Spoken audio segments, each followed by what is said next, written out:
जय जय श्री राधे, दंडवत प्रणाम।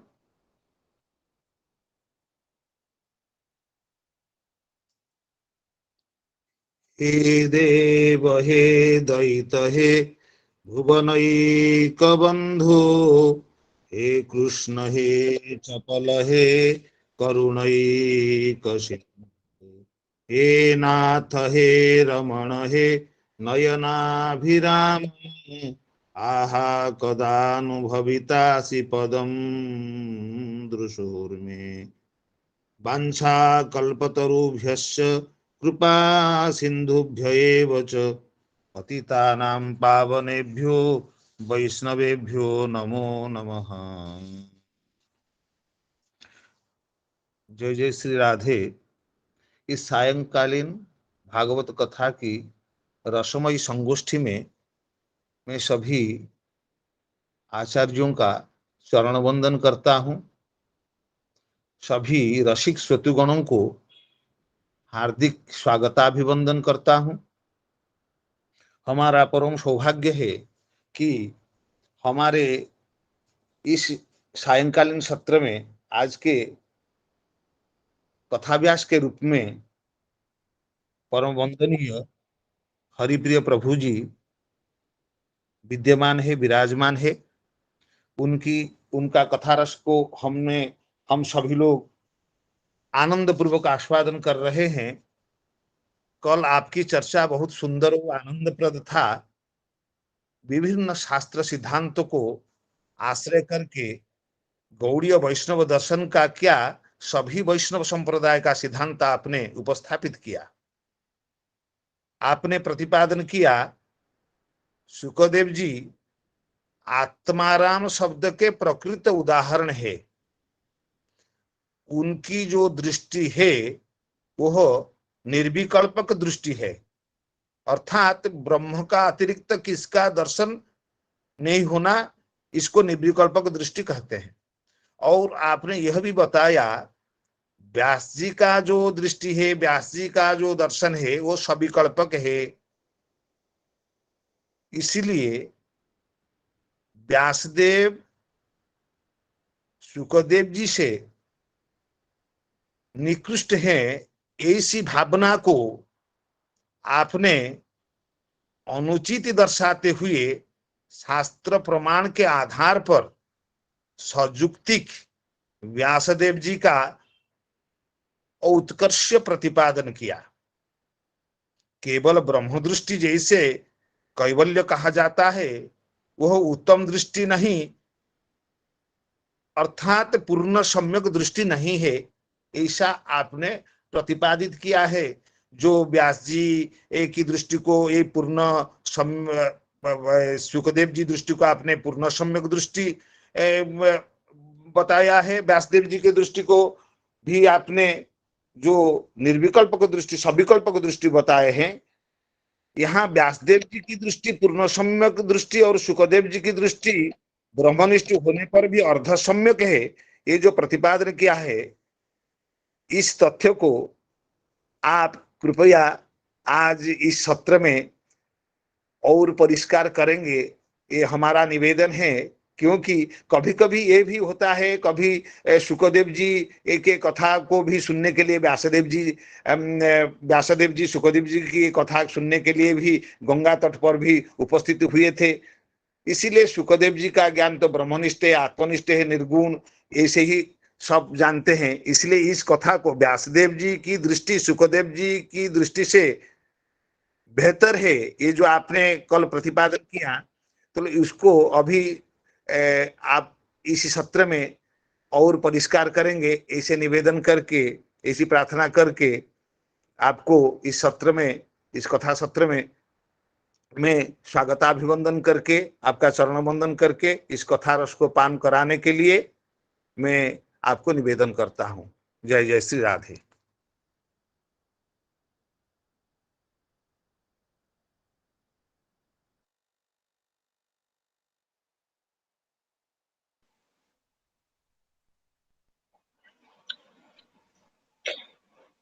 सभी वैष्णवों को और आचार्य बिंदु को इस दास का यथा योग्य नमन है, कोटि कोटि नमन है। आज की कथा के सत्र का आरंभ किया जा रहा है। अज्ञानतिमिरान्धस्य ज्ञानाञ्जनशलाकया चक्षुरुन्मीलितं येन तस्मै श्रीगुरवे नमः। वाञ्छाकल्पतरुभ्यश्च कृपासिन्धुभ्यैव च पतितानां पावनेभ्यो वैष्णवेभ्यो नमो नमः। आजानुलम्बितभुजो कनकावदातो संकीर्तनैकपितरो कमलायताक्षो विश्वम्भरो द्विजवरो युगधर्मपालो वन्दे जगत्प्रियकरो करुणावतारो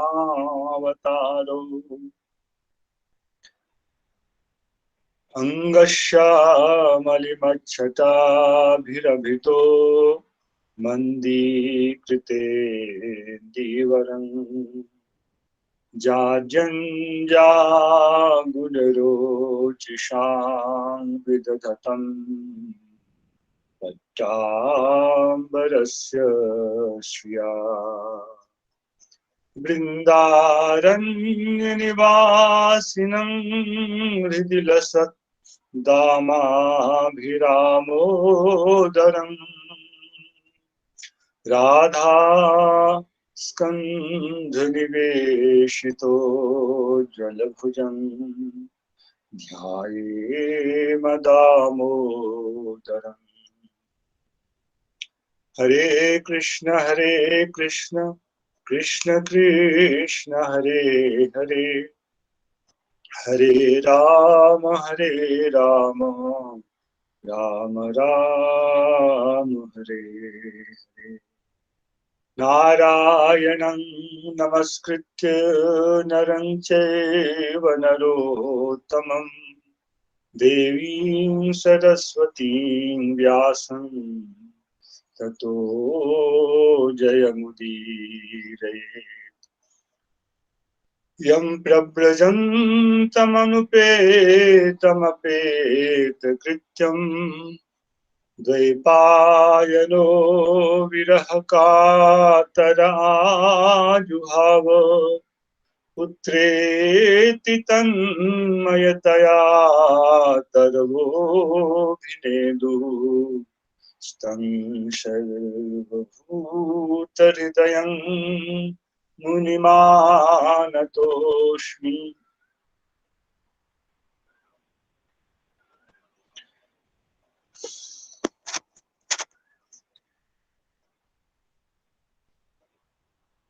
कल की कथा के सत्र में आत्माराम शब्द के ही अधिक व्याख्यान के अंतर्गत जिस मुख्य विषय का प्रतिपादन किया गया वह था ज्ञान योग और भक्ति योग का अंतर। और इसी ज्ञान योग और भक्ति योग के सिद्धांत के अंतर के आधार पर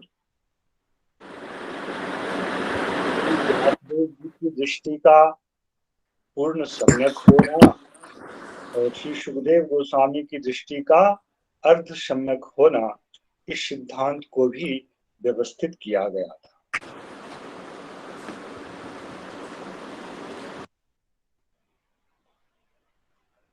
आचार्य वृंद के आदेश के अनुसार दास को आगे 14वें अध्याय का भी अनुशीलन आप लोगों की सेवा के रूप में यहाँ करना पड़ेगा। इसके लिए जो सैद्धांतिक भूमि होनी चाहिए उसके लिए इन विषयों को समझना आवश्यक है, क्योंकि मुख्य रूप से जिन टीकाओं का यहाँ समालोचन हो रहा है वह श्री श्रीधर स्वामी पाद, श्री जीव गोस्वामी पाद और श्री विश्वनाथ चक्रवर्ती पाद की टीका का हो रहा है।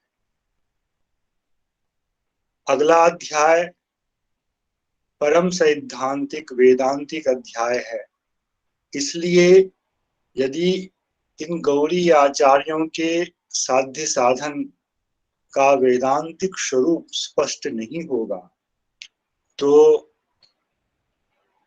उन लोगों की गई व्याख्या का सम्यक अर्थ समझने में कठिनाई होगी। इसी की भूमिका के रूप में दास ने कुछ कहा था। यह आशा नहीं थी कि यह भार मुझे ही वहन करना पड़ेगा, इसका निर्वाह मुझे ही करना पड़ेगा। तो जब यह भार आया है तो दास को इसे और अधिक स्पष्ट करना पड़ेगा। जैसा अभी संयोजक महोदय ने कहा, व्यास जी और सुखदेव गोस्वामी के संबंध में उस विषय पर भी थोड़ी चर्चा करूंगा। इसलिए कल जहां विषय की समाप्ति हुई थी उस विषय को वहीं से आरंभ करते हैं और अधिक और कुछ भी संयोजन की जहां जहां आवश्यकता होगी उसका संयोजन करने के पश्चात ही यह सिद्धांत अधिक स्पष्ट होगा। कल मुख्य विषय था ज्ञान योग, यह सात्विक है, उसके प्रति होने वाली श्रद्धा भी सात्विकी है, जबकि भक्ति योग यह निर्गुण है और इसके प्रति होने वाली श्रद्धा भी निर्गुणा है। इससे संबंधित क्रिया भी, सेवा रूपी क्रिया भी, भले ही वह बद्धावस्था में ही हो रही हो, वह क्रिया भी निर्गुणा होती है। तो जब तुलना करते हैं तो सत्वगुण की तुलना में निर्गुण हमेशा ही श्रेष्ठ होता है। इसलिए निर्गुण तत्व में प्रतिष्ठित व्यक्ति का जो दर्शन होगा वह सत्व गुण में प्रधान रूप से अवस्थित व्यक्ति के दर्शन की अपेक्षा श्रेष्ठ होगा, इसमें कोई विसंगति नहीं है। सविकल्पक दृष्टि होने मात्र से ही वह निकृष्ट दृष्टि हो जाएगी, यह उचित सिद्धांत इसलिए नहीं है क्योंकि स्वयं भगवान को भी सविकल्पक दृष्टि रहती है। कल जो श्लोक आया था, हरिर्हि निर्गुणः साक्षात् पुरुषः प्रकृतेः परः सर्वदिक् उपद्रष्टा, ये दोनों जो वाक्य शब्द हैं, इसमें सर्वदृक् शब्द जो है जगत अंतर्यामित्व, जगत कर्तृत्व, जगत की स्थिति का संचालक, इन सभी विषयों को क्रोडीभूत कर रहा है सर्व शब्द। तो जिसको सर्व दर्शन होगा वही तो ऐसा कर सकता है। संपूर्ण विश्व का पालन करना है तो संपूर्ण विश्व का दर्शन भी होना चाहिए। तो भगवान को जो सविकल्पक दृष्टि है, इसको कैसे कह दिया जाए कि यह सुखदेव गोस्वामी की निर्विकल्पक दृष्टि से न्यून है। और यदि उनकी यह दृष्टि न्यून नहीं है तो भगवान के ही ज्ञानावतार श्री व्यास जी की ऐसी दृष्टि को न्यून कैसे कहा जाए। सबसे पहले यहाँ एक विषय को समझना है। तुलना सुखदेव गोस्वामी पाद और व्यास जी की नहीं है, व्यक्ति की तुलना नहीं की गई। तुलना का विषय है दर्शन। जिस प्रकार के साधन के द्वारा जिस स्थिति में पहुंचा जाता है उसके अनुरूप क्या दर्शन होता है, उन दर्शनों में कोई तारतम्य है या नहीं, यह चर्चा का विषय है, ना कि सुखदेव गोस्वामी की श्रेष्ठता अथवा न्यूनता अथवा व्यास देव जी की श्रेष्ठता अथवा न्यूनता। इस विषय को स्पष्ट समझें। विषय का प्रतिपादन है अवस्थिति विशेष, जिस अवस्थिति में रहकर निर्विकल्पक और सविकल्पक ज्ञान का बोध होता है शुद्ध चित्त में। अशुद्ध चित्त वालों का सविकल्पक ज्ञान जो है, परमात्म संबंध रहित जो ज्ञान है, वह ज्ञान अवश्य ही निकृष्ट है। किंतु परमात्म वैभव के रूप में इस जगत का दर्शन करने वाले जो हैं वे सम्यक दर्शी हैं, पूर्ण सम्यक दर्शी हैं। इसमें कोई आपत्ति नहीं है क्योंकि भगवत दर्शन वैसा ही होता है, भगवान का स्वयं का दर्शन वैसा होता है। और उपद्रष्टा कहने से इस जगत में विद्यमान जितने भी जीवात्माएं हैं, सभी जीवात्माओं के कर्म को देखने वाले हैं। तो वे इस प्रकार से भी सविकल्पक दृष्टि वाले हैं, जीवात्मा को देखते, उनकी क्रियाओं को देखते हैं, तो वो सविकल्पक दृष्टि वाले। अतः एक सामान्य सिद्धांत है कि शुद्ध सविकल्पक दृष्टि जो है वह केवल निर्विकल्पक दृष्टि, कैवल्य दृष्टि की अपेक्षा श्रेष्ठ है। यह सिद्धांत कल कहा गया। आज कल का जो अंतिम वाला भाग था, जहां सगुणा भक्ति और निर्गुणा भक्ति का थोड़ा विचार आया था। क्यों? सगुणा भक्ति का ही फल उस विद्या की प्राप्ति है जिस विद्या की प्राप्ति के द्वारा कोई व्यक्ति निर्विकल्पक ज्ञान में स्थित होता है, वह ज्ञान योगी कहलाता है। तो कल समय का संकोच था, इसलिए संकेत मात्र ही कर पाया। अब आगे भी चर्चा करनी है तो थोड़ा विस्तार से इसका वर्णन किया जाए।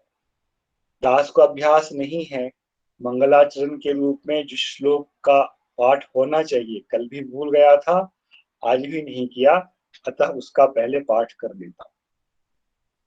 सपद्येवाभितः पश्यन् दिशो पश्यन् पुरस्थितम् वृंदावनम जनाजीव्य द्रुमाकीर्णम समाप्रियम। इस समाप्रियम के अंतर्गत ही ये सारी चर्चाएं आ रही हैं। कल शगुना भक्ति और निर्गुणा भक्ति के संबंध में भागवत से यह सिद्धांत प्रतिपादित किया गया प्रथम स्कंद के द्वितीय अध्याय से कि दोनों ही भक्तियां शास्त्र में मान्य हैं, किंतु यह नहीं कहा जा सकता है कि दोनों भक्तियों का फल जो है वह समान होगा। शगुना भक्ति के लिए जिस श्लोक को यहाँ श्रुत गोस्वामी जी ने कहा है वह था सत्वम रजस्तमिति प्रकृतिर गुणास्तैर्युक्तः परः पुरुष एक ईहास्य धत्ते स्थित्यादये हरिविरिंचि हरेति संज्ञाः श्रेयांसि तत्र खलु शत्रुतनोः निरांशु। वह एक पुरुष पर पुरुष अर्थात प्रकृते परः पुरुष, इसलिए अब कहने की आवश्यकता नहीं है कि यह कौन होंगे। हरे ही निर्गुणः साक्षात पुरुषः प्रकृते परः, वे श्री हरि। और यहाँ प्रसंग में उपक्रम से क्या हमें प्राप्त हो रहा है, जिस श्री हरि की चर्चा भागवत के प्रारंभ से हो रही है वह है शूत जानासि भद्रम ते भगवान सात्वतां पति देवक्यां वसुदेवस्य जातो यस्य चिकीर्षया। बीच में अन्य किसी भगवत अवतार का भगवत रूप का परामर्श नहीं है। जो एक शब्द और बीच में आया है वह ठीक इससे पीछे का श्लोक है। अतो वै कवयो नित्यं भक्तिं परमया मुदा वासुदेवे भगवती कुर्वन्त्यातु प्रसादिनी। पहला प्रश्न 6 प्रश्नों में से जो था वह है कि वह मुझे उपाय बताएं जिससे ब्रूहिणः सद्दधानानाम येनात्मा संप्रसीदति। इस पहले प्रश्न का उत्तर देते हुए श्रुत गोस्वामी ये सब कह रहे हैं। यह भागवत का उपक्रम है। उपक्रम में जैसी व्यवस्था दी गई है यह व्यवस्था संपूर्ण भागवत में आगे संचरित होगी। इस दृष्टिकोण से उपक्रम की व्यवस्था को हमें समझना है। क्यों? ग्रंथ का जो सार होता है वह उपक्रम में और उपसंहार में दिया जाता है। बीच में अभ्यास अपूर्वता के द्वारा उसका अधिक प्रतिपादन होता है और उसके विरोधी विषयों को वहां हटाया जाता है। यही तात्पर्य निर्धारण के संबंध में, शास्त्र के तात्पर्य निर्धारण के संबंध में जो 6 लिंग हैं उनका यहाँ पर इस प्रकार से प्रयोग होता। अतः यह जो दूसरा अध्याय है, श्रीमद् भागवत का जो दूसरा अध्याय है, प्रश्न के बाद जो उत्तर देना शुरू हुआ है, यह बहुत महत्वपूर्ण है, भागवत का बीज स्वरूप।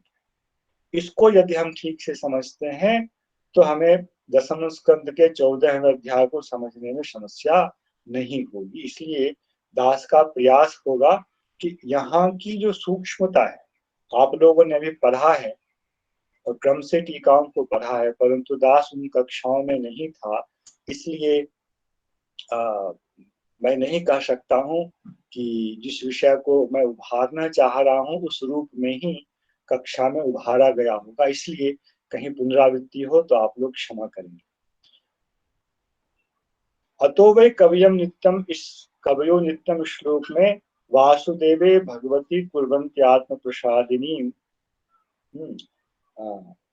भक्तिम परमया मुदा नित्यम, वासुदेवे भगवती नित्यम परमया मुदा भक्तिम परमया मुदा भक्तिम कुर्वन्ति, ऐसा वे कह रहे। तो प्रतिपादन क्या करना चाह रहे हैं? जीवात्मा को श्री हरि के प्रति, वासुदेव के प्रति।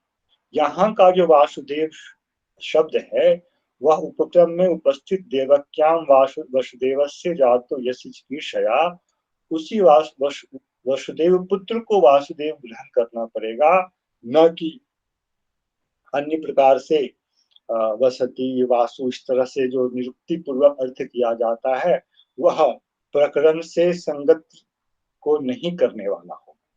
तो वासुदेव शब्द जो है यहाँ वसुदेव नंदन के लिए ही व्यवहित हुआ है।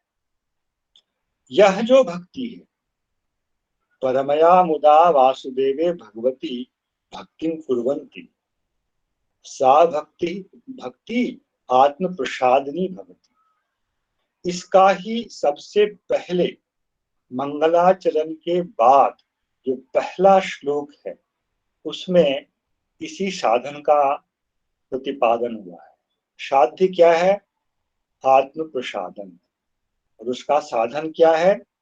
कल भी श्लोक का उच्चारण किया था दास ने, सवै पुंसांग परो धर्मो यतो भक्तिरधोक्षजे, अहेतुक्य प्रतिहता दयात्मा संप्रसीदति सुप्रसीदति, जो भी पाठ। यहाँ एक परम धर्म की स्थापना सूत गोस्वामी ने की। इससे यह आक्षिप्त होता है, इसके अतिरिक्त जो कुछ भी धर्म के रूप में यहाँ प्रतिपादित होगा अथवा अन्यत्र उनका प्रतिपादन हुआ है, वे धर्म तो हैं, कोई संशय नहीं है, किंतु उनको परम धर्म नहीं कहा जा सकता है। परम धर्म क्या है? परम धर्म वह है जिसका फल भी भक्ति ही है। सवै पुंसांग परो धर्मो यतो भक्ति रधोक्षजे।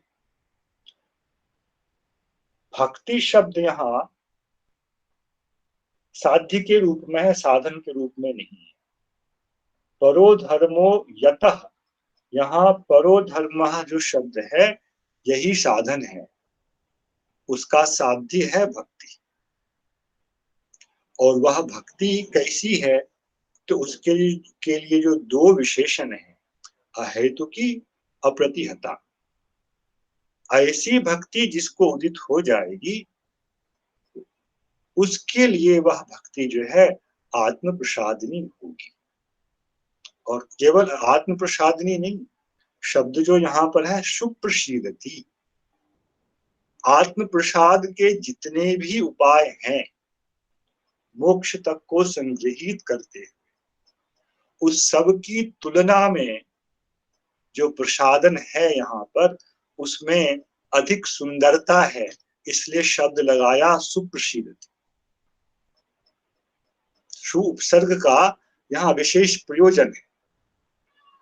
इसीलिए मंगलाचरण में ही व्यास जी ने यहाँ प्रतिपादन किया है, धर्मः प्रोज्झित कैतवोऽत्र परमो निर्मत्सराणां सतां वेद्यं वास्तववस्तुमत्र शिवदं तापत्रयोन्मूलनम्। यहाँ श्रीमद् भागवत में अत्र श्रीमति भागवते परमः धर्मः प्रतिपादितः अकैतवः। और वहां श्रीधर स्वामी पाद ने भी क्या कहा है? प्रोज्झित कैतव जो है उसमें प्र उपसर्ग का अर्थ यही है कि मोक्ष की भी जो आकांक्षा है वह आकांक्षा भी जिस धर्म में नहीं है वही परम धर्म है, और उसका ही प्रतिपादन यहाँ इस शास्त्र में किया गया है। मंगलाचरण के उस श्लोक और सूत गोस्वामी के द्वारा मंगलाचरण के बाद पहला श्लोक, इसकी परस्पर पूर्ण संगति है।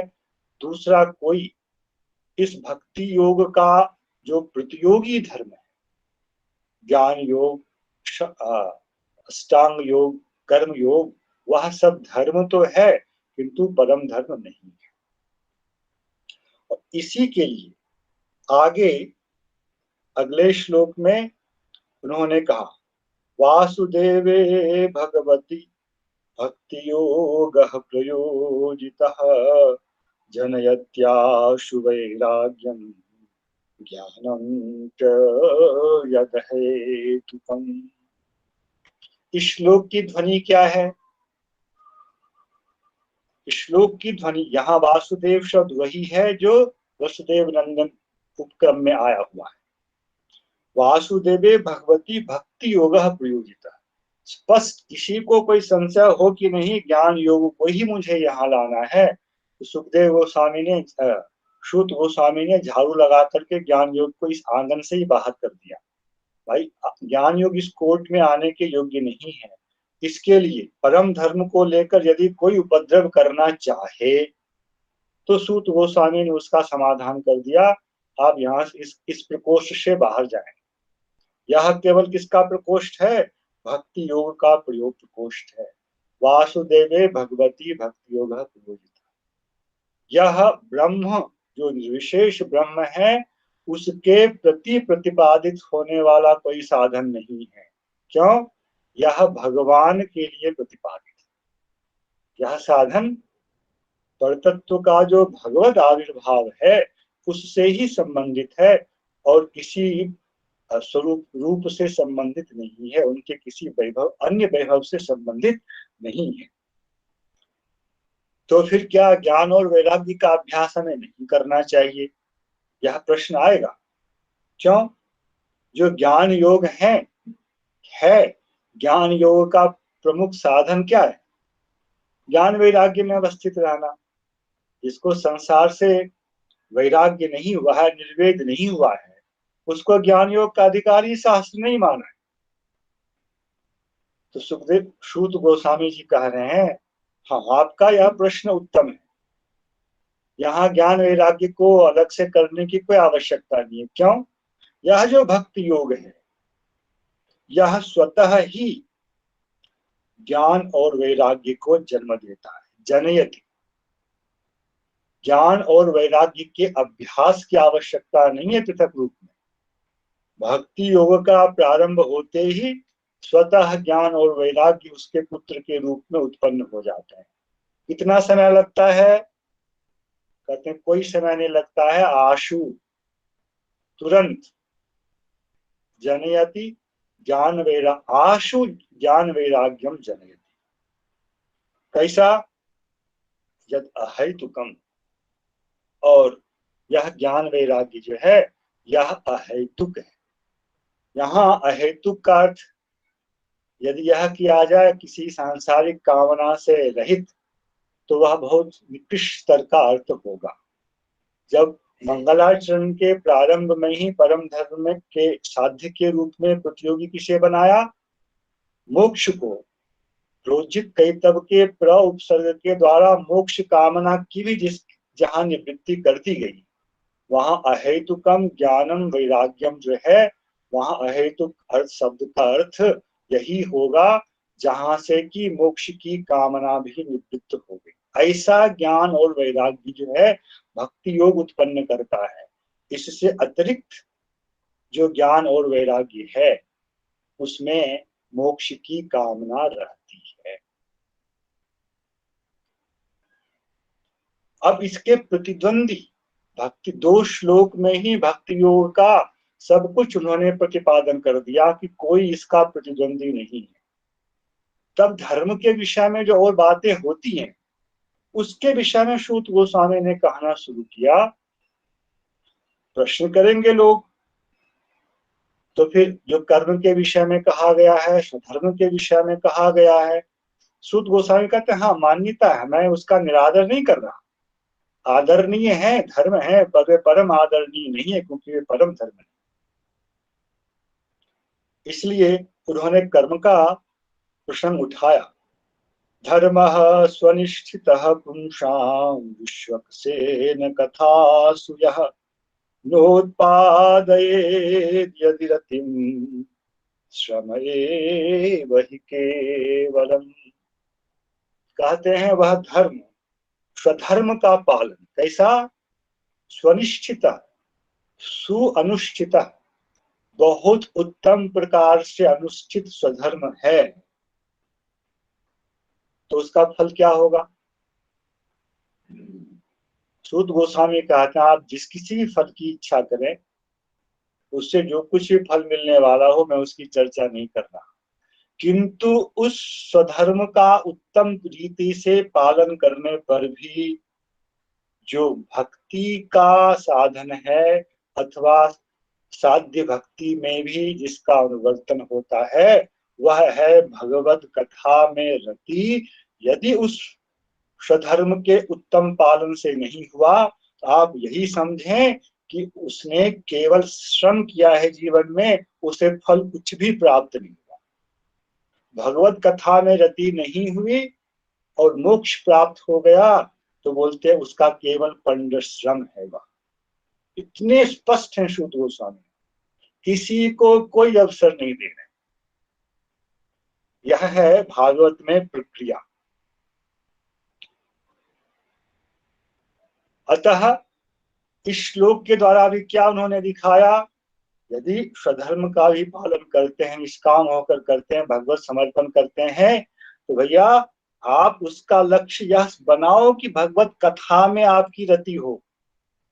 क्योंकि भगवत कथा में रति नहीं हुई तो भक्ति योग का सम्यक आचरण नहीं हो पाएगा, और भगवत कथा में रति हुई तो भक्ति योग का सम्यक आचरण हो जाएगा। इसलिए उत्तम रीति से स्वधर्म पालन करने वाले के लिए क्या टारगेट दिया, अभी टारगेट दिया उनको, ये लक्ष्य है तुम्हारा कि भाई तुम पहले भगवत कथा में रति को उत्पन्न करो। या नहीं हुआ तो समझ जाओ तुम्हारा स्वधर्म का पालन परिश्रम पूर्वक सब जो है वह व्यर्थ हुआ, श्रम है वही केवल। उसके बाद फिर धर्म से प्रवर्ग से धर्म अर्थ काम की जो परंपरा है उसके द्वारा क्या होना चाहिए, तो उन्होंने कहा जीवस्य तत्व जिज्ञासा नार्थो जश्चेह कर्म। कर्म से धर्म अर्थ काम की परंपरा और उसी से मोक्ष की परंपरा कही गई है। कहते हैं वह नहीं, कर्म से जो होने प्राप्त होने वाली परंपरा है धर्म अर्थ और काम मोक्ष की, उस सब से अलग हट करके जीवस्य तत्व जिज्ञासा, यह जो प्रयोजन है वह यदि कर्म देने में सफल हो किसी प्रकार से, पूंछ बन करके भी, तभी उसकी मान्यता है। तो तत्व क्या है, यह प्रश्न आया, यह प्रश्न तत्व क्या है। तब जाकर सूत गोस्वामी ने उद्घाटित किया, वदन्ति तत्त्वविदस्तत्त्वं यज्ञान मद्वयम ब्रह्मेति परमात्मेति भगवानेति शब्द। तत्व वस्तु जो है उसको 3 नाम से शास्त्र ने कहा है, पर हमने अभी उपक्रम में क्या कहा है आपको भैया, मैंने भगवान का नाम लिया है। ब्रह्म परमात्मा स्वरूपतः भगवान है, कोई अंतर नहीं है, किंतु फिर भी एक विलक्षणता इन सब में है। इसलिए सीधे सीधे ब्रह्म और परमात्मा के प्रति की गई भक्ति को छोड़कर भगवान वासुदेव के प्रति भक्ति करें आप। और फिर अतः पुंभिर्द्विजश्रेष्ठा वर्णाश्रम विभागशः सुनिश्चितस्य धर्मस्य संसिद्धिर हरितोषणम। यदि हरितोष भगवान की प्रीति यह लक्ष्य नहीं है तो वह उत्तम स्वधर्म का पालन नहीं हुआ। यह यदि कथनचित होता है तो आप समझें कि आपका धर्म का अनुष्ठान जो है सुंदर प्रकार से जो हुआ वह सफल हुआ। और स्वधर्म के पालन का आधार क्या है, वर्णाश्रम विभाग से, यह भी समझना आवश्यक है। स्वधर्म में वर्ण और आश्रम रूपी जो विभाग है इसकी ही प्रधानता रहती। कौन क्या करेगा इसका निर्णय उनके जन्मगत वर्ण और उस वर्ण के अंतर्गत शास्त्र विहित जिस आश्रम में वह है इसके आधार पर होता है। यहाँ अन्य किसी तर्क की संभावना नहीं है, जन्म कर्म इत्यादि के आधार पर। इतना कर्म का विषय लेकर कर्म की ही अंतिम सीमा होती है नैष्कर्म, और नैष्कर्म को ज्ञान कहा जाता है। आगे 5वें अध्याय में यह विषय आएगा, नैष्कर्म्यम अपि अच्युत भाव वर्जितम न शोभते ज्ञानम अलम निरंजनम। अच्युत के प्रति शुद्ध भक्ति भाव से रहित जो नैष्कर्म रूप ज्ञान है निरंजन है, प्रकृति का दोष उसमें नहीं है, किंतु तन्ना शोभते, उसकी शोभा नहीं है। नारद जी यह कथा, यह सिद्धांत व्यास जी को बताने वाले हैं आगे। अध्याय 5वां या 7वां, मुझे लगता है 5वां। तो ज्ञान की, कर्म की जो स्वाभाविक की एक पराकाष्ठा है वह है ज्ञान। चित्त शुद्धि पूर्वक ज्ञान का उदय कराना, विद्या का उदय कराना, जो उसको मोक्ष करा देगा संसार से, अविद्या से। किंतु उस ज्ञान को शास्त्र में श्रेष्ठ नहीं करा कहा गया यदि वह अच्युत भाव वर्जितम है तो। अतः ज्ञान की यहाँ भी निंदा की गई है। स्वधर्म की भी निंदा नारद जी ने उसी प्रसंग में की है। त्यक्त्वा स्वधर्मम चरणाम्बुजम हरेर भजन पक्कोथ पते ततुलित। श्लोक में तो स्वधर्म और स्वधर्म के पालन का जो चरम फल है ज्ञान, इस दोनों को भक्ति योग की तुलना में निकृष्ट रखा। किंतु स्वधर्म में भक्ति नहीं है ऐसा नहीं कहा जा रहा है। भक्ति का जो अवान्तर भेद है, आंतरिक भेद है, उसके कारण फल का यह भेद उपस्थित होता है। फिर तस्माद एकेन मनसा भगवान सात्वतां पति श्रोतव्यः कीर्तितव्यश्च ध्येयः पूज्यश्च नित्यदा।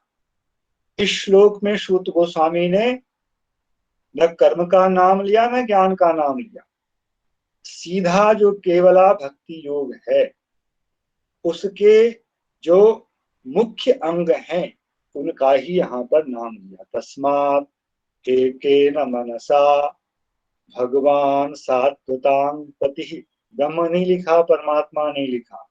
और जो उपक्रम में सूत जानासि भद्रम ते भगवान सात्वतां पति, उसी को यहाँ लाया। भगवान सात्वतां पति कौन है वे?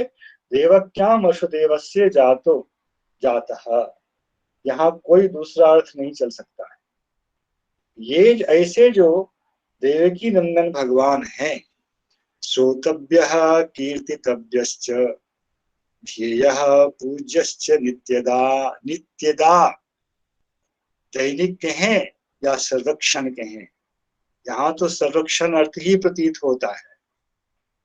श्लोक है ना, जिस क्षण में वासुदेव का स्मरण नहीं होता है वही हमारा जो है मृत्यु के समान क्षण है, दुर्दैव है। श्रोतव्य, उनका ही श्रवण करना चाहिए। वे ही श्रवण करने योग्य हैं, वे ही कीर्तन योग्य हैं, वे ही ध्यान के योग्य हैं, वे ही पूजा के योग्य हैं।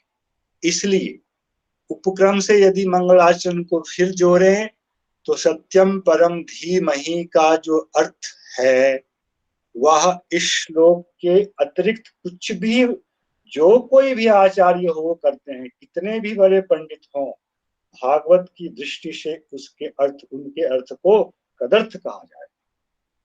सत्यम परम धीमहि में जो जिस कर्तव्यता की बात कही गई है उस कर्तव्यता की बात भगवान सात्वतां पति के लिए यहाँ कर रहे हैं। ध्येयः, किसी भी अन्य कदर्थ का कोई अवसर नहीं। और फिर यह कैसे होगा तो उसके लिए क्रम उन्होंने यहाँ दिखाया। साधन की निम्नतम अवस्था, शुश्रूषोः श्रद्धानस्य वासुदेव कथा। फिर क्या लाया पहले उन्होंने? वासुदेव की कथा में रुचि होना अनिवार्य है और उस रुचि के अनुरूप जो श्रद्धा होनी चाहिए, जिसे हमने कल निर्गुणा श्रद्धा के रूप में देखा, वह निर्गुणा श्रद्धा यहाँ आवश्यक है। शुश्रूषोः, कथा श्रवण करने की जिसकी इच्छा है, ऐसा जो श्रद्धालु व्यक्ति है उसकी वासुदेव कथा रुचि हो जाती है। कैसे? दो चीज और करना पड़ेगा उसको। शात महत सेवया विप्राह पुण्य तीर्थ निषेवनात्। महत पुरुषों की सेवा और पुण्य तीर्थ, भक्ति से संबंधित जो पुण्य तीर्थ हैं अथवा पुण्य तीर्थ जो गुरु हैं उनके निषेवन से। फिर क्रम बताया कैसे कैसे होता है। शृण्वताम स्वकथाम कृष्ण पुण्य श्रवण कीर्तन। कृष्ण शब्द लाया यहाँ पर, किसी भी प्रकार का अर्थांतर की संभावना नहीं। इस प्रकार से होते होते अंत में उन्होंने कहा, विद्यते हृदय ग्रंथि छिद्यन्ते सर्व संशया क्षीयन्ते चास्य कर्माणि दृष्ट एवात्मनीश्वरे अतो वै कवियो नित्यं भक्ति परमया मुदा वासुदेवे भगवती कुर्वन्ति आत्म प्रसादने। यह जो पहला प्रश्न था उसके अनुरूप उत्तर उन्होंने दिया, और बीच में इस भक्ति योग के प्रतियोगी, परम धर्म के प्रतियोगी के रूप में जो धर्म है उनका वर्णन करते हुए यह कहा, उस धर्म की सफलता तभी है जब भागवत कथा में रुचि होती है, भगवत कथा में रुचि होती है। यदि नहीं हुई, मोक्ष भी मिल गया तो उसके लिए वह सब जो है केवल समझना चाहिए कि श्रम ही उसके जीवन में हुआ। इसीलिए ज्ञान की जो सर्वश्रेष्ठ दशा, ब्रह्मभूत प्रसन्नात्मा ना शोचति ना कांक्षति, ऐसा कहा गया, उनके लिए कहा समः सर्वेषु भूतेषु मद भक्तिं लभते परा। वह लाभ करता है, कब लाभ करेगा, कैसे, उसमें एक हेतु है। क्या भक्ति प्राप्त करने का एक ही हेतु है, वह है सत्संग की प्राप्ति। सुखदेव जी को व्यास जी के सत्संग की प्राप्ति थी, इसलिए व्यास जी ने भगवत कथा के द्वारा ही सुखदेव गोस्वामी के चित्त का आकर्षण किया। बहुबकीयम श्लोक तो भगवत कथा है, भगवान के असमोर्ध वात्सल्य गुण का प्रदर्शन है। उस श्लोक को सुनकर के भी जो भगवान की शरण में नहीं आएगा, इस संसार में उससे बड़ा दुर्भागा कोई नहीं हो सकता है, कोई नहीं हो सकता। सुखदेव गोस्वामी से बढ़कर ज्ञानी बनने के लिए कौन सोच सकता है, किंतु ऐसे सुखदेव गोस्वामी भी ब्रह्मनिष्ठा को छोड़कर उस श्लोक के श्रवण मात्र से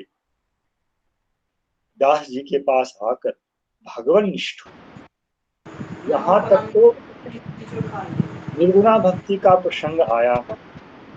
तब जो प्रश्न रहता है कि कर्म के अंतर्गत भी तो भक्ति है, ज्ञान के अंतर्गत भी तो भक्ति है, इस प्रश्न को मन में रखते हुए ही सूत गोस्वामी ने ये दो श्लोक दिए। क्या सप्तम रजस्तमा वाला, ठीक है, ये भगवान तो क्या है, अधोक्षज है। अधोक्षज शब्द जो है निर्गुण शब्द का ही एक प्रकार से पर्यायवाची समझे। सवे पुंसांग परो धर्म यो तो भक्ति अधोक्षजे, यहाँ जो अधोक्षज शब्द है जिसके लिए आगे हरे कृष्ण इत्यादि जो भी आ रहा है वह उनका निर्गुण देह रूप गुण इत्यादि से संबंधित है। किंतु कर्म और ज्ञान में भले ही कोई बोले मैं उनकी पूजा कर रहा हूं, उनका अर्चन कर रहा हूं, किंतु उनकी भक्ति जो है, जब तक मोक्ष की कामना है तब तक उसमें निर्गुणता आ ही नहीं सकती, आ ही नहीं सकती। और यदि उनको वो प्रकृति से अतीत माने तो फिर वो मोक्ष की कामना ही क्यों करेंगे। तो ये दो दोष जो हैं उनमें होते हैं, किनमें, मोक्ष मोक्ष की इच्छा रखने वालों, और उनके लिए सगुना भक्ति का विधान किया जाता है। इसलिए भगवान सगुण रूप को धारण करते हैं। ऐसा नहीं था कि जो गुणहीन था उसने गुण को धारण किया, बल्कि निर्गुण गुणमय जो थे उन्होंने ही स्वेच्छा से अपने बाह्य त्रिगुण को जगत संबंधी कार्य के लिए धारण किया, और फिर तीन नामों से वे परिचित हुए। निर्गुण होकर के भी जो गुणमय उनका होना है, इससे संबंधित एक श्लोक जो है तीसरे स्कंद में है। वह श्लोक इस प्रकार से है। ब्रह्मा जी ने जब भगवान की प्रार्थना की है ना, तो यह तृतीय स्कंद का विषय है, द्वितीय स्कंद वाला नहीं। द्वितीय स्कंद में भी भगवान जो है ब्रह्मा जी के तप से प्रसन्न होकर आते हैं, भगवान ब्रह्मा जी को चतुश्लोकी का उपदेश देते हैं। किंतु यह तृतीय स्कंद का विषय है, जहाँ की सृष्टि के विषय ब्रह्मा जी प्रवृत्त होंगे, और मैं माया से मुक्त ना हो जाऊं इस भय से भगवान की स्तुति वे करते हैं। तो भगवान ने आकर उनको वहां सांत्वना दी है। और वहीं ब्रह्मा भगवान ने स्वयं कहा, प्रीतो हमस्तु भद्रम ते लोकानां विजयेच्छया यदस्तौषीः गुणमयं निर्गुणं मानुवर्णयन्। भगवान स्वयं कह रहे हैं, ब्रह्मा जी, लोकानां विजयेच्छया, अर्थात लोकों की सृष्टि करने की इच्छा से आपने मेरा स्तवन किया। हे भद्र, अहम प्रीतोस्मि ते भद्रमस्तु यद अस्तौषी, क्योंकि तुमने मेरा स्तवन किया है। और मैं कैसा हूं? गुणमयम निर्गुणम। यह जो समानाधिकरण है वह प्राकृत गुण के संबंध में घटित कराना वह महापराध हो। निर्गुण होते ही गुणमय भगवान ने स्वयं अपने मुख से कहा है। इससे भगवान के उन गुणों का होना आक्षिप्त होता है जिसके द्वारा आत्मानाम मुनिगण भी भगवान के प्रति आकृष्ट होकर उनकी अहेतुकी भक्ति करते हैं, जिसका परम उदाहरण सुखदेव गोस्वामी ही है। आत्मा रामाश्च मुनियः निर्ग्रंथा पुरुक्रमे कुर्वन्त्य हेतुकीं भक्तिम इत्थम भूत गुणहरि। वह सारा गुण जो है उनका वह निर्गुण है, अर्थात प्रकृति से अतीत गुण है। यह भगवान ने स्वयं अपने मुख से कहा, माम गुणमयम निर्गुणम अस्तौषी। अतः यहाँ जिन्होंने प्राकृत गुणों को धारण किया उनमें पहले भी गुण है, और वह गुण जो है प्रकृति से अतीत गुणों का समूह। वे ही स्वेच्छा से जगत कल्याण के लिए प्राकृत गुणों को धारण कर रहे हैं, जिसमें एक जो है सत्व गुण को धारण करने वाले हैं, जिनका नाम है हरि। एक हरि निर्गुण है। स्वरूपतः वे ही जब इस प्राकृत प्रपंच में आकर सत्व गुण को धारण करते हैं, नाम उनका हरि ही रह जाता है, नाम नहीं बदल जाता है, तो विष्णु ही है, किंतु गुणमय कार्य वे कर रहे हैं यहाँ पर। इसलिए जो लोग हरि के संबंध में इस स्तर की चिंता करते हुए उनकी उपासना करेंगे, उनके उपास्य श्री हरि गुणमय ही रहेंगे, निर्गुण नहीं हो पाएंगे। और इसीलिए इस सगुणोपासना का जो फल है उसको 24वें श्लोक में शुद्ध गोस्वामी ने कहा, पार्थिवाद दारुणो धूमस्तस्मादग्निस्त्रयीमयः तमसस्तु रजस्तस्मात् सत्वं यद्ब्रह्म दर्शनम्। तीन जो गुणावतार भगवान के हैं, हरि, विरिंची और हर, इन तीनों में से जिसको कल्याण की अपेक्षा है वे तो सत्व तनु जो भगवान श्री हरि हैं उनकी उपासना करे। क्यों? श्रेयांसी तत्र खलु सत्व तनोः निरांशु। सत्व तनोः सकाशात हरे सकाशात एव श्रेयांसी। श्रेयांसी श्रेय क्या है यहाँ पर, उसी का विवरण आगे दिया जा रहा है। श्रेय और निःश्रेय सामान्य रूप से एक ही शब्द है, पर जहाँ नितराम लग जाए निःश्रेय समझेंगे वहां कुछ अधिक है। मुक्ति विमुक्ति, शास्त्र में जहां ऐसे शब्द आए तो समझेंगे सामान्य रूप से कुछ न कुछ इसमें उत्कर्षता है। यहाँ शब्द जो प्रयुक्त है वह है श्रेयांसी, ना कि निःश्रेयांसी। इसमें हेतु के रूप में हेतु बताते हुए कि क्यों सत्व तनु जो है वह श्रेय देने वाले हैं, और फिर श्रेय की जो सीमा है उसका भी निर्धारण कर दिया यहाँ पर सूत गोस्वामी ने। तमसस्तु रजस्तस्मात् सत्वम यद ब्रह्म दर्शनम। सत्व गुण को ही इन्होंने ब्रह्मणः, निर्विशेष ब्रह्मणः दर्शनम यस्मात् तत्सत्वम। इन तीन गुणों में से जो सत्व गुण है उसके द्वारा ही उस निर्विशेष ब्रह्म का दर्शन होता है, यह स्पष्ट प्रतिपादित कर दिया। किंतु उसके लिए भक्ति कौन सी स्वीकृत की गई? उसके लिए जिस भक्ति को स्वीकार किया गया वह सगुण भक्ति है, निर्गुण भक्ति वह नहीं है। और बीच में 2 श्लोक ही कर्मयोगी और ज्ञान योगी भी ईश्वर की उपासना करते हैं, इसलिए उनकी उपासना वह निर्गुण भक्ति योग है या सगुण भक्ति है, इसके प्रतिपादन के लिए उन्होंने 2 श्लोक कहे। यह इस क्रम में इस प्रवाह में एक अतिरिक्त बाधा है। इस 2 चीज को कहने के बाद पुनः वे अपने मूल श्लोक में मूल विषय पर आते हैं। भेजिरे मुनयो थाग्रे भगवन्तम अधोक्षजम सत्वं विशुद्धं क्षेमाय कल्पन्ते ये नूतानिह। अथ के द्वारा यहाँ पक्ष का परिवर्तन किया गया।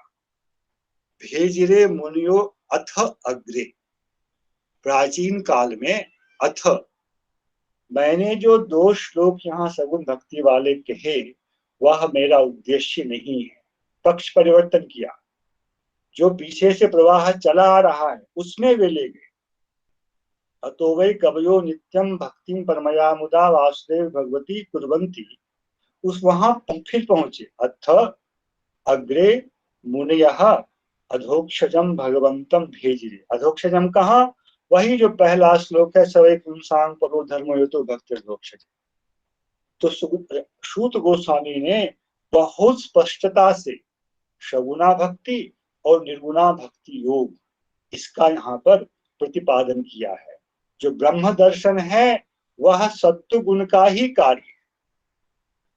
जब तक यह शरीर है, सूक्ष्म शरीर भी जब तक है, तब तक सत्व गुण की प्रधानता है। जब उस व्यक्ति को मोक्ष की प्राप्ति हो जाएगी तो उसका वह सूक्ष्म शरीर चला जाएगा, अविद्या का आवरण चला जाएगा, तब वह ब्रह्म में जाकर स्थित हो जाएगा। वहां सत्वगुण नहीं जाएगा।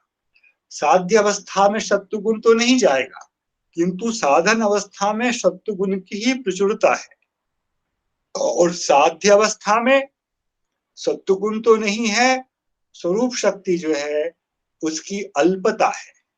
इसलिए स्वरूप शक्ति की जो क्रियाएं हैं वहां पर, उनका जो विलास है, इससे वह वंचित रहता है और चिन्मात्र ब्रह्म के साथ तादात्म्य को प्राप्त कर रहता है। यही है ब्रह्म दर्शन। इसीलिए इससे संबंधित कल भी 2-3 श्लोक दास ने पढ़े थे, उस सब में इससे संबंधित श्रद्धा साधन सबको क्या कहा गया? यह सब सात्विक ही है, निर्गुणता इसमें नहीं आती है। इसीलिए दोनों के फल का तारतम्य होगा ही। वह केवला भक्ति योग ही है जिसके फल के रूप में यावान हम भक्त्या माम अभिजानाति यावान यस्यास्मि तत्वतः, यह कहा गया है। आज का समय समाप्त हो रहा है। आचार्यगण से अनुरोध है कि जब 14वें अध्याय में जाना है तो गौड़ी संप्रदाय से संबंधित यह जो विषय है इसको दास और थोड़ा सा जो है विकसित रूप में प्रतिष्ठित करना चाहता है, जिससे कि यह आगे सबके लिए सुकर। बहुत श्रोताओं को अनुमान करता हूं कि यह उतना स्पष्ट नहीं रहा होगा।